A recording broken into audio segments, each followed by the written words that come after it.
কেউ কথা রাখেনি। ৩৩ বছর কাটলো, কেউ কথা রাখেনি।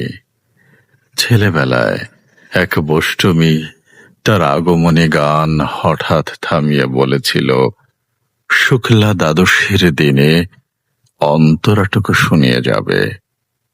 তারপর কত চন্দ্রভূক অমাবস্যা চলে গেল, কিন্তু সেই বষ্টমী আর এলো না।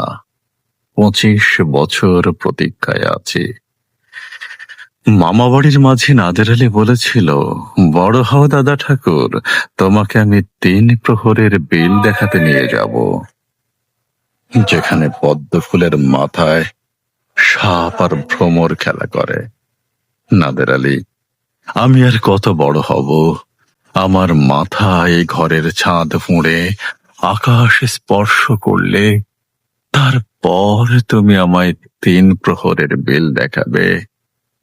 একটাও রয়্যালগুলি কিনতে পারিনি কখনো। লাঠি লজেন্স দেখিয়ে দেখিয়ে চুষেছে লস্কর বাড়ির ছেলেরা।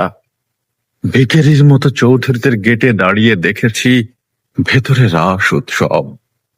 অবিরল রঙের ধারার মধ্যে সুবর্ণ কঙ্কন পরা ফর্সা রমণীরা কত রকম আমোদে হেসেছে।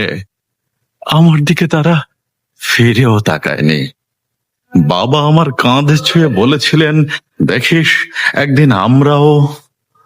বাবা এখন অন্ধ। আমাদের দেখা হয়নি কিছুই। সেই রয়্যালগুলি, লাঠি লজেন্স, সেই রাস উৎসব আমায় কেউ ফিরিয়ে দেবে না। বুকের মধ্যে সুগন্ধি রুমাল রেখে বরুণা বলেছিল, যেদিন আমায় সত্যিকারের ভালোবাসবে সেদিন আমার বুকে আতরের গন্ধ হবে। ভালোবাসার জন্যে হাতের মুঠোয় প্রাণ নিয়েছি। দুরন্ত ষাঁড়ের চোখে বেঁধেছি লাল কাপড়।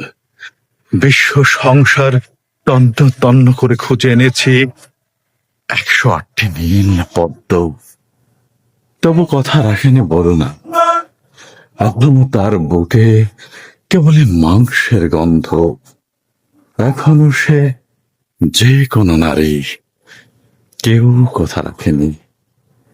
৩৩ বছর কাটলো, কেউ কথা রাখে না।